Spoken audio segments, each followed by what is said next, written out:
Thailand Cambodia সীমান্তে আবারও উত্তেজনা। যুদ্ধবিরতি শর্ত লঙ্ঘন করে সোমবার রাতে থাইল্যান্ড সীমান্তে হামলা চালায় কম্বোডিয়া। এতে থাইল্যান্ডের এক সেনা নিহতের পাশাপাশি আহত হয়েছেন কয়েকজন। জবাবে পাল্টা হামলা চালিয়েছে থাইল্যান্ড। কম্বোডিয়ার কর্মকর্তারা জানিয়েছেন, হামলায় সীমান্তবর্তী অঞ্চল ওদ্দার মিনচিতে ৩ জন বেসামরিক নাগরিক আহত হয়েছেন। পাল্টাপাল্টি হামলার জেরে উভয় সীমান্তে এখন থমথমে পরিস্থিতি বিরাজ করছে। থাই সেনাবাহিনীর অভিযোগ, কম্বোডিয়ার সেনাবাহিনী ড্রোন, মেশিনগান ও গ্রেনেডের মাধ্যমে তাদের ওপর অতর্কিত হামলা চালায়। চলমান সীমান্ত সংঘর্ষের কারণে ইতোমধ্যেই শাহকেও অঞ্চল থেকে নাগরিকদের নিরাপদে সরিয়ে নেওয়ার নির্দেশ দেওয়া হয়েছে। আমাদের গোয়েন্দা তথ্য বলছে, কম্বোডিয়া তাদের সেনা সংখ্যা ও অস্ত্র সংখ্যা বাড়িয়েছে, পাশাপাশি অন্যান্য সহায়ক আগ্নেয়াস্ত্র মোতায়েন করেছে।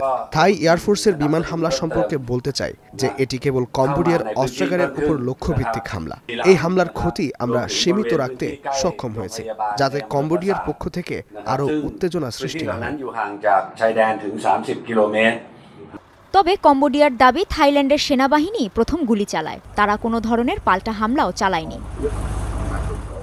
এর আগে চলতি বছরের জুলাই মাসে 5 দিনের সীমান্ত সংঘাতে জড়ায় থাইল্যান্ড ও কম্বোডিয়া। এতে নিহত হয় 48 জন, বাস্তুচ্যুত হয় প্রায় 3 লাখ মানুষ। দুই দেশের মধ্যে এ উত্তেজনা কমাতে অক্টোবরে মালয়েশিয়াতে ট্রাম্পের উপস্থিতিতে একটি যুদ্ধবিরতি চুক্তি স্বাক্ষরিত হয়। চুক্তি অনুযায়ী উভয় পক্ষই হামলা বন্ধে সম্মত হয়। তবে এ যুদ্ধবিরতি লঙ্ঘন করে 5 মাস পরেও আবারও সীমান্ত সংঘাতে জড়িয়ে পড়ল দুই দেশ। নতুন করে সংঘাতের ঘটনায় গভীর উদ্বেগ জানিয়েছেন মালয়েশিয়ার প্রধানমন্ত্রী আনোয়ার ইব্রাহিম। সংঘাত বন্ধে দুপক্ষকে সর্বোচ্চ সংযম প্রদর্শনের আহ্বান জানান তিনি। কাজী শাহরিন, স্টার নিউজ।